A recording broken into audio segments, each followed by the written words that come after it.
today we have a 3-for-1 craft for you.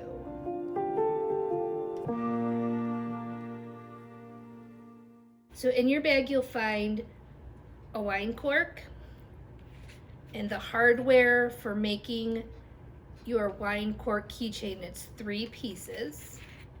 You will have a mini super glue. This is a self-piercing top. All you got to do is screw it on. You will find 3 buttons of different varieties. You'll have a length of ribbon, and you will have a stretchy hair tie. What we're making today is a cork keychain. Being from the Finger Lakes, guys, we all know we have corks laying around our house. I have more than enough, let's put it that way. This one's actually from Glenora. That's one of my favorites. And it floats, which is awesome. I don't know if it would float if I put my keys on it because they weigh about 3 tons, but it's a wonderful little project. You're gonna see the key ring with a little bit of a chain on it. You get a little jump ring that's already open, and then you've got your eye with a little screw at the bottom. So in your kit you'll see a cork, and what I like to do is take your teeny tiny super glue that I put in your kit. So what we're going to do is we're going to take our little eye here and we're going to put glue right on there, just all over that little eye, and then we're going to put that right in the hole and screw it in. The reason for the super glue is just so that it sort of keeps it in place so that it's not going to be unscrewing on you all the time. So there we have the eye sticking out from the cork. Now we are going to put our ring on. So we're going to put the ring on the cork, and the other end threads into the bottom of your key ring, like so. Then you're going to take, if you have pliers at home, great. If you have jewelry tools at home, great. Either one works. Sometimes if you're strong enough, you can just push them together with your hands. I need the pliers. I'm not that strong. So you just take the pliers and then move it so that they're together. And then if you like, you can take a little more super glue and just put it where they meet. It's sort of just an extra step so that you can make sure it's going to stay where you put it. So that is the first craft. That is your handy dandy cork key ring. We have our ribbon bookmark. This one I made extra small so that it fits around my date planner. When you just snap it on with the rubber band and the button so that it holds my planner together. Nothing will fall out now. Our bookmark is a piece of ribbon measured to about the size you usually read. Like if this was a paperback, you'd want this smaller. If it was a larger book, you'd want it bigger. The way I usually measure it out is sort of an inch apart to a ½ inch apart opening.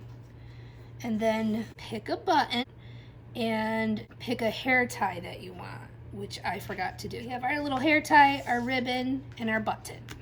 I've already pre-threaded a needle because I didn't think any of you wanted to see how very long it takes me to thread a needle without my glasses on. What we're essentially doing is sewing a button on one end and we're sewing a hair tie on the other end so that when they meet, you just put your button in and that holds your bookmark in place. I like to bend my ribbon over so I have a little bit more thickness for my button to go through. So I will start with that. It'll take us a little bit. So you just sew your button on that end. And then the same with your hair tie. Now when it comes to the hair tie, this is where the tension's gonna live, so you wanna be a little bit more sturdy when it comes to that. So when I put my hair tie in, I kind of go in a loop around and then back up so that I have 3 to 4 layers of the ribbon. So if you look at this sideways, you'll see 1, 2, 3, 4. So that means that when we're pulling on this, it's not going to pull the stitches out on you. I'm actually gonna make it a little smaller. We would take our needle and thread and we would stitch this. And I like to stitch in a square. So you would stitch here, here, here, and here, leaving enough in here so this has a little freedom in it. And for now, I'm just going to clip it so you get the idea. So when you are all done, you're gonna have a ribbon with a button on one end and a hair tie at the other end. This is actually one that I did earlier today. This is what it looks like. And as you can maybe tell, I have stitched in a square to give it some more strength, and my button is stitched over here. I made this on the small side because my planner slash notes slash everything else I can stuff in there. It had a strap that went around it, but it broke. So I made this instead. So you can use it to just close it up so now nothing's gonna be falling out of it. That's one use for it. Or on a bigger book, you would just put that in like so. And I like to cut mine a little bit on the long side, so yours and your kits will be on the long side, but you can trim them to fit whatever it is you need. And last but not least, we have a ear saver for you to wear with your mask. You put one end on the button, put your mask on, and clip the other end on the button, and then it just sort of settles on the back of your neck so that your ears don't hurt. I know, especially when I have my reading glasses on, by the end of the day with my reading glasses and my straps to my mask, my ears are killing me. So this way, at least you'll get a little reprieve from those elastic bands rubbing on your ears. This is just a regular hair tie, the kind that's fabric. I leave the knot in just because that knot is pretty darn strong, and I just put it in the middle for this craft.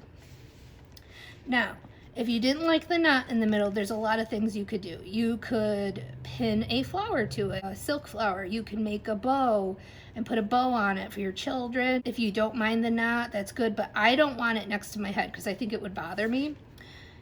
So what we're gonna do is we're gonna take our needle and thread again, and we're gonna make that nice and flat. I am a perfectionist, so of course I have to have it lined up just so. And then we're gonna have a button on either side. We have this all threaded and ready to go. I like to start from the inside so you don't see that knot sticking out there, but you can do it any way you please. So I'm gonna stick my needle in. And then I'm gonna put my button on. And then I'm just gonna keep on sewing. These buttons are gorgeous. I'm so in love with these buttons. There's so much variety. They're made of wood. They're just so pretty. I just love them. So I hope you like them too. We're just gonna sew that button on nice and tight. You wanna at least get a few rounds through. Tie it off when you're done. When it comes to tying it off, I'm not really good at sewing it. So I usually cut my thread to about here, tie it like I would tie a shoe, and then cut the rest off. As you can see, we have one there, and I did one this afternoon so you could see the finished product. This is my finished project. This would be on the back of your head so that your mask that you wear daily will slip into either one of these here. Your mask would go on either one, and then this gives you a little stretch so that if your ears are getting tired, and it's good for just a little reprieve in the afternoon if you like. I use mine in the afternoon just because I get tired of it.